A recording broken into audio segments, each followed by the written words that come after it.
Bismillahirrahmanirrahim. Assalamualaikum warahmatullahi wabarakatuh. Alhamdulillahirabbil alamin. Assalatu wassalamu ala asrafil anbiya'i wal mursalin wa ala alihi wa sahbihi ajma'in. Amma ba'd. Asyhadu an la ilaha illallah, asyhadu anna Muhammadar Rasulullah. Allahumma shalli ala sayyidina Muhammad wa ala ali sayyidina Muhammad.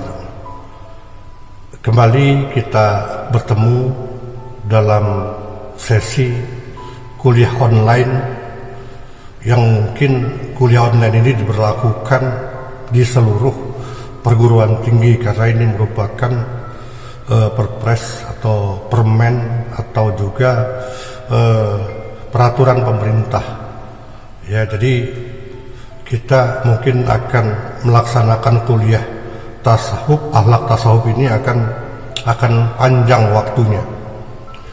Jadi kita para dosen di Fakultas Usuluddin Adab dan Dakwah ya tidak begitu suka dengan kuliah seperti ini, tapi mau tidak mau ini adalah sudah ketetapan dari pihak rektorat yang juklaknya itu datang dari Kementerian Agama Pusat, Dikti atau Pendidikan dan Kebudayaan, juga dari Menpan RB, terus Kemendagri. Jadi mau tidak mau kita harus melaksanakannya. Walaupun kita para dosen ini mungkin kalian mahasiswa mudah kita melaksanakan ini, tidak sulit sekali ya. Yang pertama kita divideokan seperti ini, setelah itu tidak langsung diupload, tapi juga diedit lagi. Bila suaranya kurang jelas maka akan diperjelas, terus ditambah juga mungkin nanti ada background yang akan menambah hasanah kuliah ini gitu. Jadi ada background musik nantinya, terus lagi akan diedit lagi gambarnya, akan dilaksanakan lagi tanya jawab segala macam. 3 kali lebih mempersulit dosen, tapi itulah tanggung jawab kita dari Dharma perguruan tinggi kita, yaitu pendidikan pengajaran, pengabdian masyarakat, dan penelitian. Jadi kita harus siap tugas yang diberikan oleh kementerian ini harus kita laksanakan dengan baik. Pada hari-hari kemarin kita sudah membahas tentang akhlak tasawuf, walaupun tidak banyak, tapi intinya dari akhlak tasawuf itu sebenarnya kita lebih condong belajar ke akhlak, karena antara akhlak dan tasawuf itu sebenarnya dibagi-bagi. Makanya kami dulu itu ya di zaman Bapak kuliah S1 itu akhlak tersendiri, tasawuf tersendiri, ilmu tasawuf namanya. Terus ada ilmu akhlakul karimah. Tapi ya oke, Bapak jujur sama kalian di sini, kita sama-sama belajar. Bukan Bapak yang menjadi dosen ini sudah ahli di bidangnya. Jujur Bapak tidak pernah mengajar akhlak tasawuf. Cuman karena memang kita sebagai dosen diberikan apapun, kita akan coba untuk menelaahnya. Karena dosen itu siap, apa kata Menteri Agama, kita siap.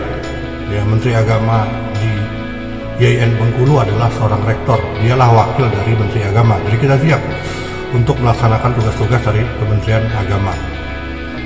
Namun itu tadi Bapak bilang ya, kita sulit sekali ya, sulit ya, apalagi yang memang buta dengan IT ya, seperti Bapak buta sekali. Ini Bapak harus beli kamera dulu. Habis dari kamera nanti Bapak masukkan ke laptop, dari laptop diedit lagi dengan kain master dan lain-lain ya. Setelah itu dimasukkan background musik, terus kita potong juga kata-kata yang kurang pantas secara langsung didengar oleh masyarakat, karena ditakutkan nanti jadi bermasalah. Terus ada pertanyaan dari kalian lagi, kita harus menjawab ya. Seharusnya mahasiswa ke mahasiswa untuk S1. Ini kebanyakan ujung-ujungnya Bapak semua yang menjawab. Padahal kalian harus juga ikut andil untuk menjawab pertanyaan-pertanyaan yang diajukan oleh kawan-kawan kalian. Yang kedua, Bapak minta kepada kalian betapa susahnya buat video online ini ya. Susah sekali. Berjam-jam kita duduk di depan komputer untuk melaksanakan kuliah online ini sebaik-baiknya. Jangan sampai ada kesalahan nantinya. Tapi itu tadi, mahasiswa kadang meremehkan tidak menonton karena di YouTube ya, di YouTube ini dihitung, jam tayangnya dihitung. Misalkan kalian yang masuk atau komen kehadiran misalnya 30 orang dalam 1 jam misalnya ya, dalam 1 jam berarti 60 menit, 3 kali 6 itu sudah masuk 1800. Tapi ternyata yang masuk di YouTube itu bukan 1800, hanya 3-400. Berarti kalian yang menonton tidak sampai selesai, tidak sampai tuntas kalian menonton YouTube ini. Padahal bapak-bapak dosen-dosen ini membuat sudah bukan lagi nih ya, kadang kita malam itu ya, di malam bisanya ya, siang kita mungkin ada kerjaan lain ya, baik di malam ya, malam harusnya kita buat pengabdian masyarakat, penelitian ini harus buat untuk kuliah online. Tolong dihargai juga. Oleh karenanya bila ada video YouTube atau dari WhatsApp, dari manapun juga, itu tolong ditonton sampai habis, karena nantinya kalian akan tertinggal bila tidak menonton sampai habis. Kenapa tertinggal? Karena nanti semester yang akan dikeluarkan itu dari sini ya, dari apa yang menjadi kata-kata dari para dosen itu sudah belajar ya. Jadi tolong diingat oleh kalian, kita diangkat menjadi dosen tidak kucluk-kucluk seperti PNS biasa ya. Bapak dulu mau jadi dosen itu harus melewati beberapa tahap, sampai 6 tahap baru bisa jadi pegawai biasa. Setelah itu baru menjadi tenaga pengajar. Setelah menjadi tenaga pengajar itu menjadi asisten ahli madya. Setelah itu menjadi asisten ahli. Setelah itu menjadi asisten ahli tingkat 1, baru lektor. Setelah lektor baru rektor kepala. Rektor kepala baru guru besar. Sekarang jabatan Bapak ini lektor kepala. Ya, untuk tahap kesini sampai lektor kepala Bapak harus mengajar itu 23 tahun. Hampir 24 tahun Bapak mengajar menjadi dosen, baru mencapai lektor kepala. Ya, jadi tolong apa yang kita sajikan ya, yang dosen sajikan kepada kalian, tonton sampai selesai dari bait ke baitnya. Karena dulu Bapak kuliah juga misalnya dengan Profesor Harun Nasution almarhum ya, semoga Allah meridhoi dia. Itu luar biasa, dia di usia 82 tahun dia masih mengajar, kita menyimak ya. Kadang kita karena tidak jelas kita rekam lagi apa yang diajarkan oleh beliau. Setelah itu kita bertanya kepada beliau, saking kita ingin sekali mendengar petuah atau nasihat-nasihat dari seorang profesor, guru besar yang sangat luar biasa. Pernah juga Profesor Mukti Ali, Quraisy Shihab, Azumadri Azra, profesor semua itu. Terus Profesor Imam Suprayogo, Profesor Dr. Bahri Ghazali, Profesor Zulkarnain, kita melihat semua ya, tidak ada sedikit pun kita lewatkan itu. Jadi mohon kepada kalian para mahasiswa, hargai ya perjuangan para dosen ini, guru-guru kalian ya. Jangan sampai tiba-tiba nanti dapat nilainya kurang bagus, kalian marah-marah. Yang Bapak bilang minggu kemarin bahwa yang membuat nilai itu bukan dosen. Dosen itu hanya menuliskan nilai, tidak membuat nilai. Ya, penilaian semuanya Allah yang punya. Terus penilaian untuk ujian kalian yang punya. Jadi kalau kalian dapat nilai yang kurang baik itu kalian yang buat, bukan dosen yang buat. Makanya tolong dihargai untuk menonton ya, menonton YouTube ini sampai selesai.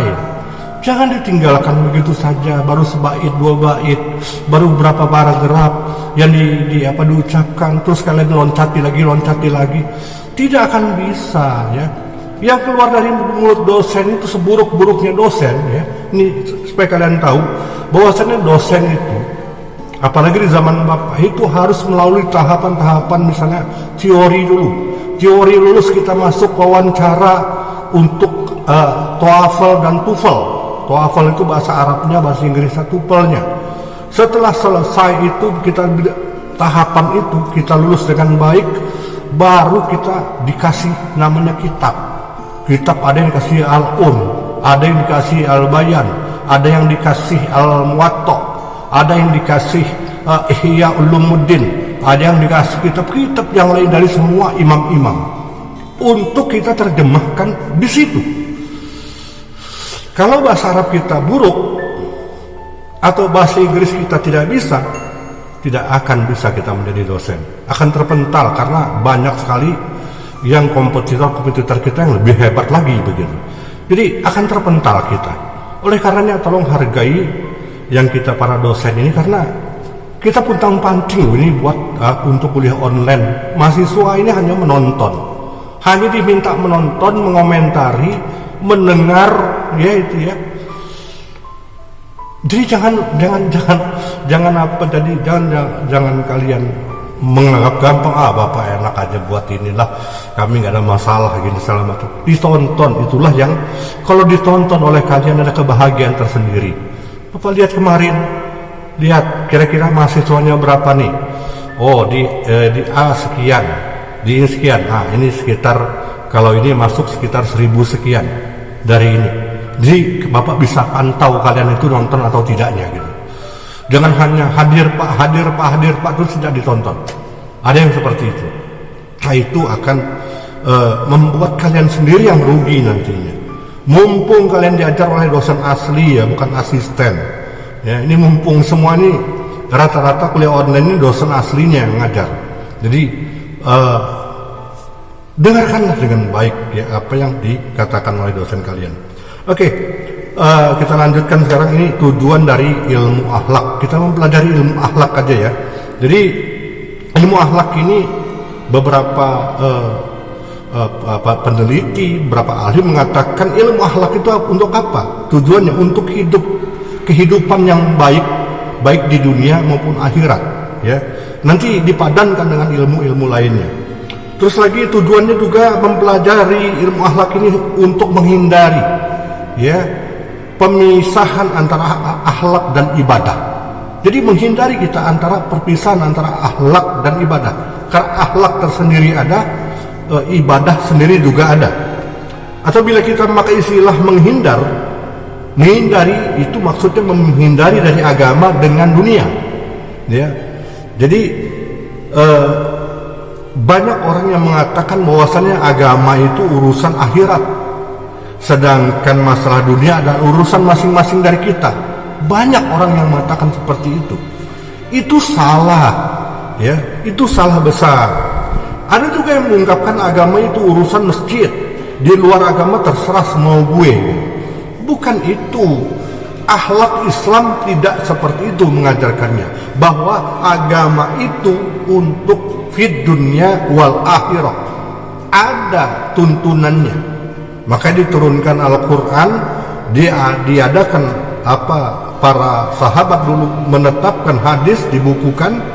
Terus lagi ada ijma para sahabat, ya. Terus lagi ada ijtima ulama, disebut qiyas.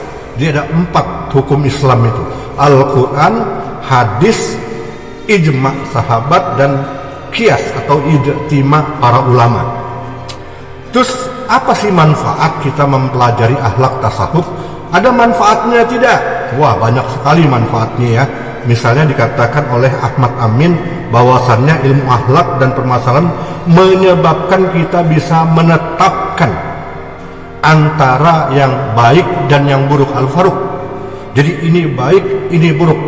Yang harus kita lakukan seperti apa? Kita mengambil seperti apa? Oh, ini buruk. Buruk menurut siapa? Menurut kalian, menurut dunia, atau menurut agama? Nah, ini yang juga harus kalian cermati. Ada orang-orang barat, menurut mereka baik apa yang mereka lakukan, tapi menurut agama belum tentu baik.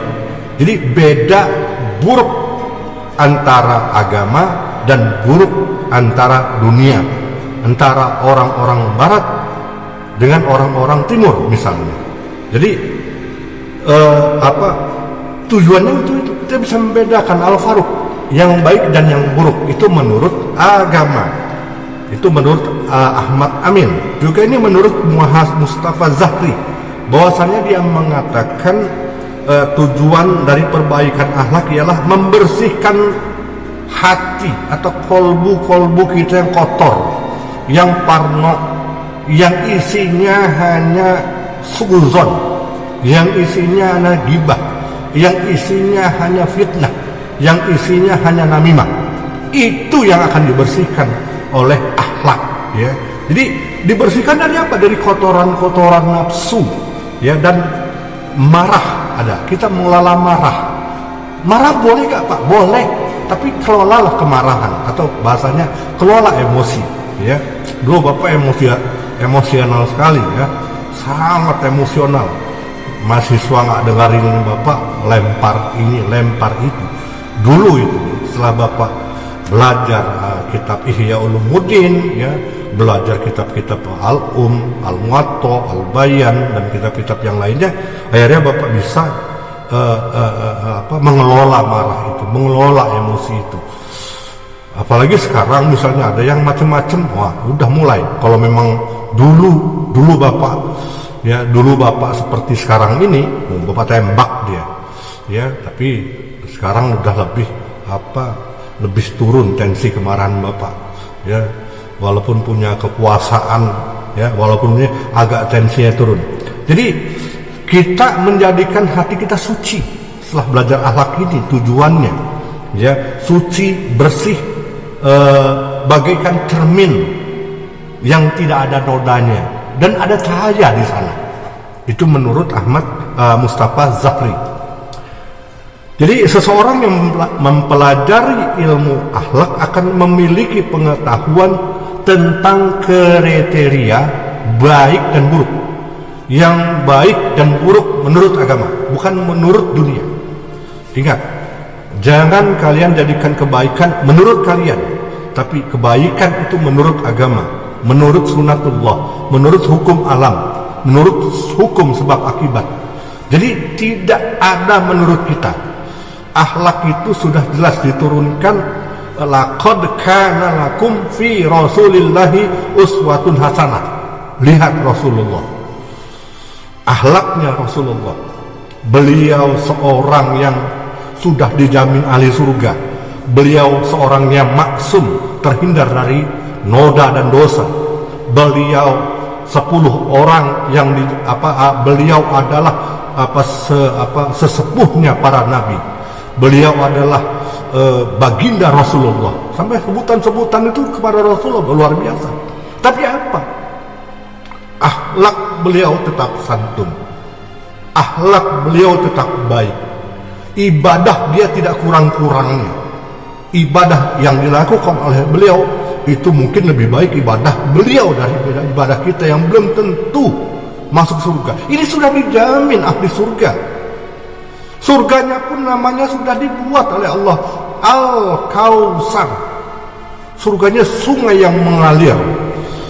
Ya, Al-Kautsar itu sungai yang mengalir itu, wah, luar biasa.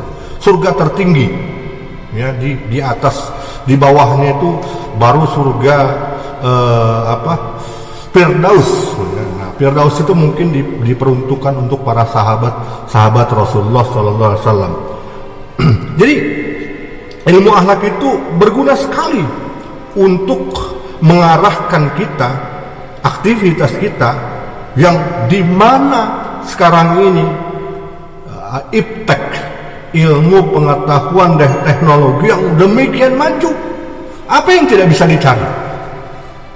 Dia Mbah Google itu, ya, sampai kamu nulis kampret saja itu dikasih tahu sama dia apa arti kampret itu. Ya. Mau cari apa? Ada, ya. Detik ini misalnya di Amerika ada bom, 1 detik kemudian sudah keluar breaking news.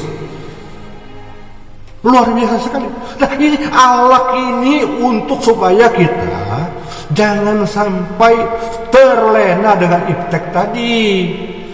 Nih dikasih HP, ngerang-ngerang minta sama orang tuanya untuk belajar dengan baik segala macam. Tiba-tiba ujung-ujung untuk game online. Udah gak zaman lagi mahasiswa game online ya. Bapak pengen ketawa kalau ada mahasiswa yang bilang, "Pak, saya masih main game online." Ya, di HP Bapak juga ada game cuma 1 ya. Itu pun sekarang demi Allah ya udah hampir 2 tahun ini nggak berapa main-mainkan. Gaplek. Yang 1,4 kalau di downloadnya itu di Play Store. Jadi dulu masih sempat Bapak main gitu kalau mau tidur itu sambil ini main. Sekarang udah 2 tahun ini Bapak enggak. Mungkin kalau sebentar lagi Bapak mungkin hapus. Bapak nggak pernah tahu namanya game online itu seperti apa. Ini karena ilmu pengetahuan dan teknologi sudah demikian majunya, banyak sekali. Wah, bukannya dilihat misalnya apa sih akhlak tasawuf ini menurut ini segala macam ya, tentang ilmu-ilmu tarikh, tentang ilmu akhlak tasawuf segala macam. Itu yang harusnya dicari, ini enggak yang dicari yang aneh-aneh ya, cari yang sebenarnya nggak perlu jadi dicari untuk kelas mahasiswa ya, karena mungkin game online itu sekelas anak-anak SMP ya, anak-anak SMA, tapi ya nggak perlu juga itu ya. Jadi intinya ilmu akhlak itu agar kita manusia menjadi manusia yang mulia, manusia yang berguna, manusia yang bermanfaat, dan mengarahkan aktivitas seseorang untuk menjadi manusia yang yang sempurna lah, intinya seperti itu. Dan juga ilmu akhlak ini untuk pengetahuan kita yang di bidang iptek, ilmu pengetahuan dan teknologi yang sudah modern ini, dia memiliki pangkat, harta, kekuasaan. Namun bila tidak disertai akhlak, maka semua itu akan musnah. Makanya ada Allah katakan dalam satu ayatnya itu, Bapak lupa surat apa, cuman Bapak ingat apa ayatnya ya. Zuyina linnas, a'udzubillahi minasyaitonir rajim. Zuyina linnasi hubbus sahawati minan nisa'i wal banina wal qanatiril muqantara minaz zahabi wal fiddah wal khailil musawwamati wal an'ami wal hars. Zalika mata'ul hayati dunya wallahu indahu husnul ma'ab. Ini kalau nggak salah surat Ali Imran ayat 11. Nanti kalian cari ya. Zuina linnasi hubbus sahawat, bahwasannya kata Allah, manusia ini akan bernoda, nantinya akan senang kepada perhiasan-perhiasan. Yang pertama nisa kepada perempuan, wal banin pada anak laki-laki. Jadi terus lagi pekerjaan, binatang peliharaan, mobil peliharaan, apa yang menjadi peliharaan lah, burung segala macam. Senang. Itu kata Allah hanya kehidupan dunia. Apakah yang akan dicari itu? Kalau yang kalian cari itu kata Allah, kalian akan dapatkan itu saja. Tapi yang kalian cari adalah atina fid dunya hasanah wa fil akhirati hasanah wa qina azabannar. Itu Rabbana atina fid dunya hasanah wa fil akhirati hasanah wa qina azabannar. Itulah yang diajarkan akhlak, yang dicari adalah wa qina azabannar. Jadi kita jauhkan diri kita di dunia dari keburukan, dan di akhirat pun kita dari keburukan, dan jangan dekat-dekati kita dengan api neraka. Jadi apa ya? Luar biasa sekali akhlak ini kalau memang kita pelajari dengan baik. Ya. Jadi kalau kita anuti akhlak ini sesuai dengan fitrah agama yang kita anuti, ya, agama Islam pastinya ya. Karena YIN itu Institut Agama Islam Negeri. Jadi Islam, orang Kristen nggak bisa masuk. Ya, orang-orang non-Islam tidak bisa masuk, selain Islam tidak boleh masuk ke YIN. Nah, nanti kalau udah UIN kayak mana Pak? Bisa masuk Kak? Tetap sama. UIN Universitas Islam Negeri. Jadi tidak boleh masuk orang-orang yang di luar Islam. Terus tasawuf, apa guna kita belajar tasawuf? Wah, ini dia ya. Gunanya itu bahwasannya kita mengerti kebenaran. Karena begini, perlu kalian ketahui bahwasannya tasawuf ini untuk menangkal kebenaran filsafat Yunani yang Bapak terangkan kemarin. Jadi tasawuf ini ingin menangkal kebenaran filsafat. Tasawuf ingin menjadikan bahwasannya orang-orang sufi itu sesuai dengan agama. Dia berfilsafat, tapi filsafatnya filsafat agama, bukan filsafat Yunani. Nah, ada yang kemarin bertanya, ada nggak masuk filsafat Persia dan Arab? Orang Arab itu nggak ada filsafatnya, kawan. Jadi intinya dia ingin menangkal ya kehidupan di dunia tadi. Begitu masuk akhlak, makanya kata Bapak, belajarnya harus proses dari akhlak dulu, baru kita belajar tasawuf. Prosesnya seperti itu. Nah, jadi tasawuf ini adalah kita tekun beribadah kepada Allah, berhubungan langsung dengan Allah, menjauhi diri dari kemewahan dan dunia.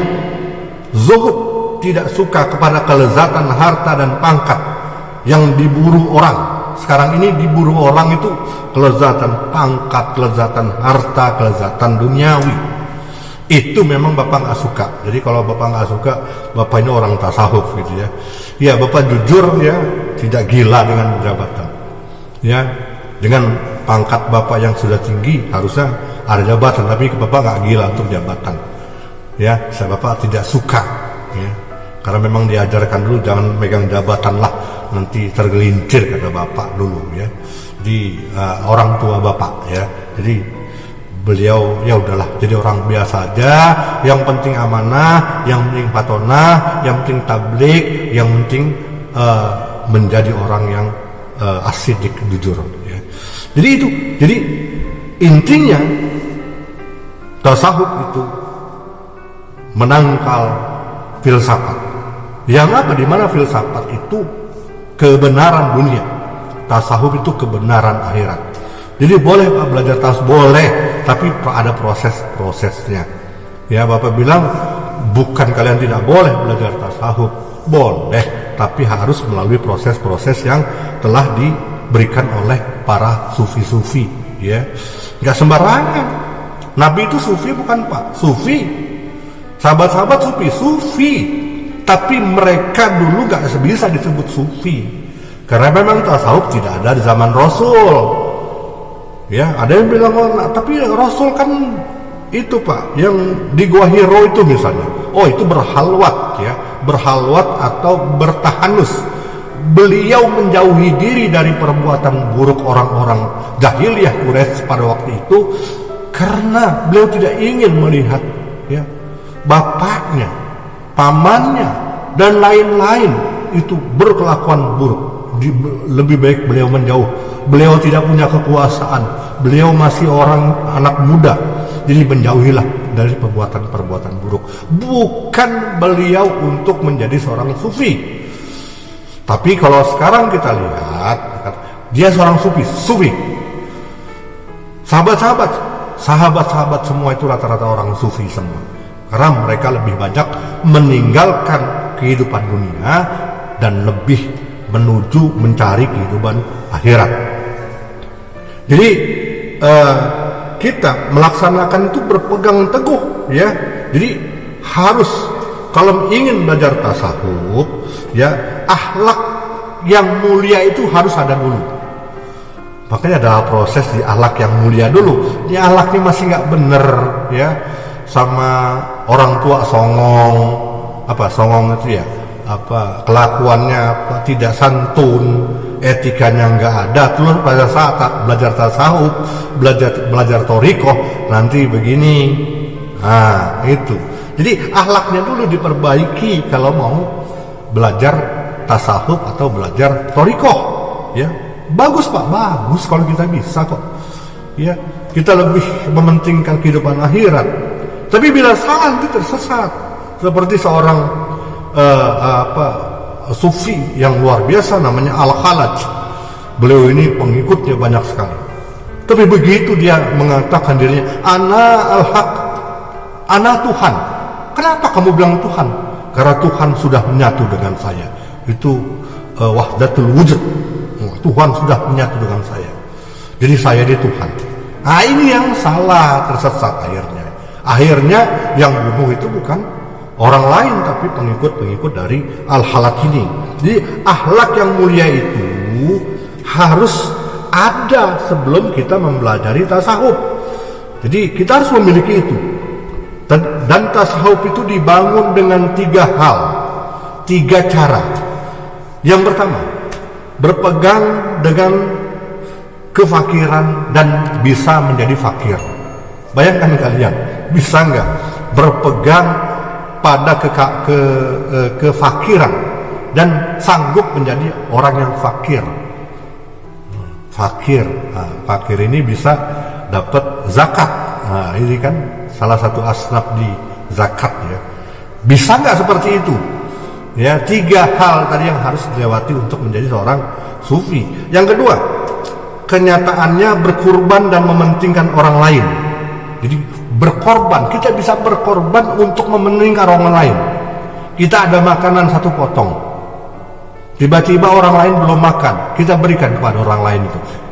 Orang tasawuf sanggup melaksanakan seperti itu. Kalau kalian nggak sanggup membagi kue kalian dengan orang lain, jangan bercita-cita menjadi seorang sufi. Sudahlah, kehidupan dunia kita cari, kehidupan akhirat kita cari. Ya, jadi intinya kalau nggak mau kalian melakukan hal yang Bapak katakan tadi, sudahlah menjadi manusia biasa saja.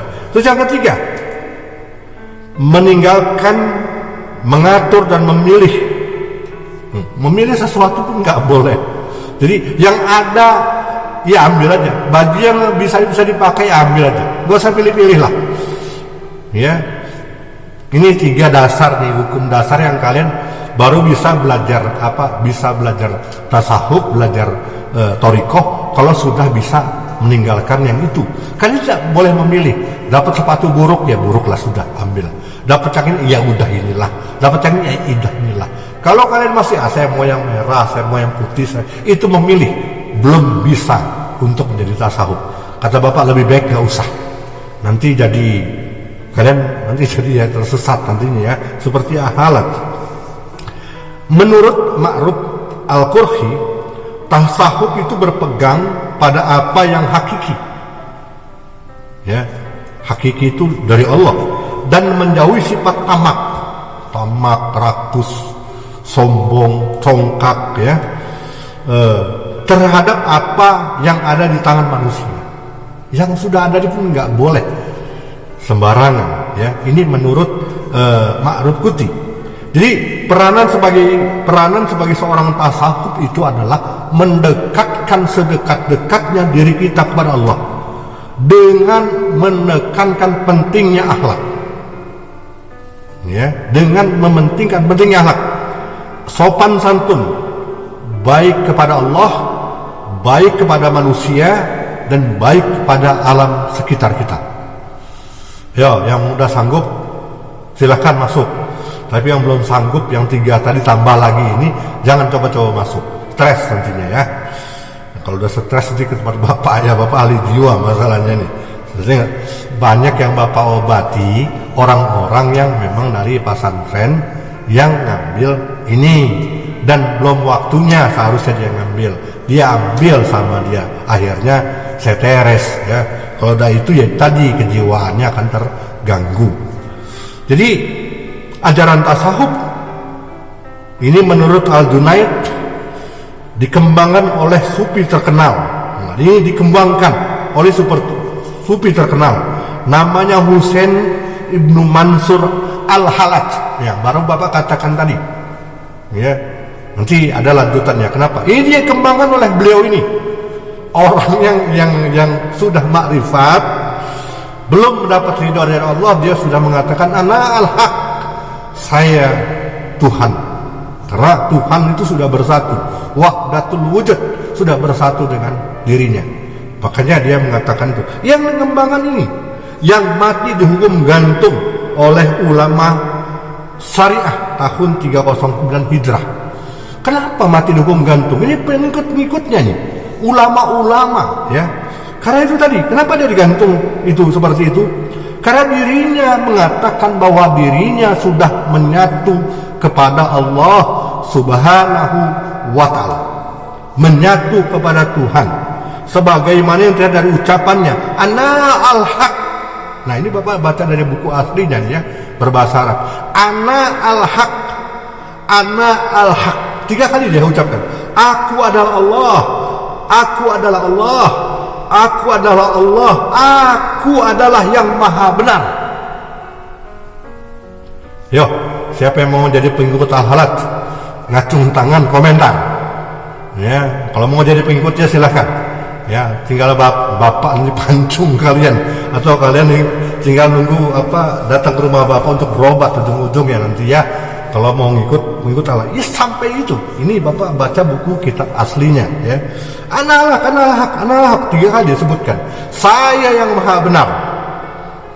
Dan berdasarkan definisi tasawuf yang telah dikemukakan di atas, dapat disimpulkan bahwa tasawuf ini di samping sebagai sarana untuk memperbaiki akhlak ya, akhlak manusia agar jiwanya menjadi suci, bersih, tidak kotor. Yang Bapak bilang kemarin ada al-suf, dia berdiri di depan, terus lagi bulu domba, maksudnya itu suci, bersih, tidak kotor. Karena domba itu banyak di negeri Yaman, di tempatnya Imam Ghazali ya, itu rata-rata putih, makanya disebut domba itu putih, bersih, suci, fitri ya, itu intinya seperti itu. Jadi ada nggak Pak hubungan antara akhlak itu dengan tasawuf? Ada ya, ini dijelaskan juga di bukunya ya. Ya, akhlak dan tasawuf saling berkaitan katanya. Terus akhlak dalam pelaksanaannya mengatur hubungan horizontal antara manusia ke manusia, sedangkan tasawuf mengatur jalinan komunikasi secara vertikal ke atas antara manusia dengan Allah Subhanahu wa ta'ala. Sehingga ada hubungannya. Para ahli ilmu tasawuf pada umumnya mengatur atau membagi tasawuf menjadi 3 bagian. Pertama, tasawuf falsafi. Nah, ini kata Bapak katakan kepada kalian bahwasannya tasawuf itu awalnya dari filsafat Yunani. Makanya ada namanya yang pertama ini tasawuf falsafi, tasawuf filsafat. Jadi masih keduniaan. Yang kedua tasawuf akhlaki, tasawuf akhlak tasawuf yang kita pelajari ini. Dan yang ketiga ini tasawuf amali, tasawuf amal ya.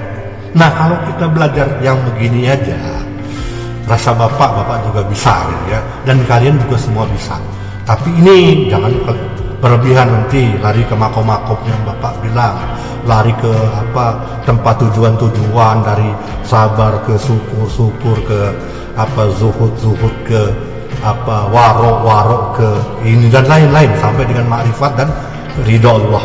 Nah, ini yang tidak boleh.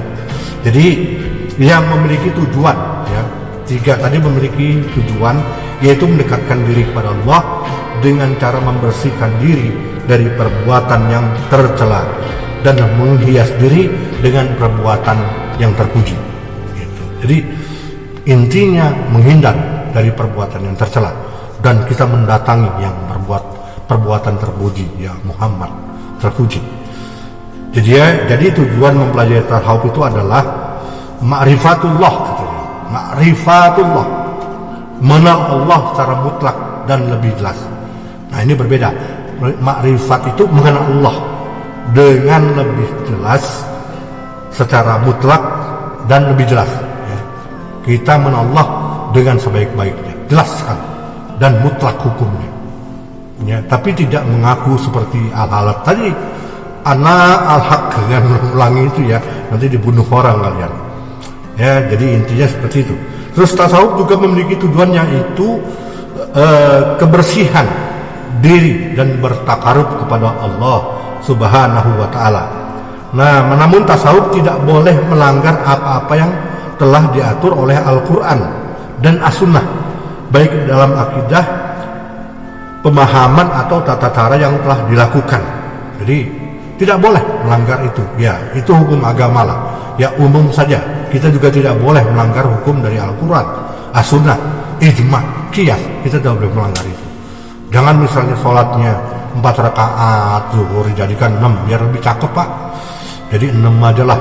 Nah, kan banyak pahalanya, itu ngawur itu ya. Nanti bid'ah dolalah namanya ya.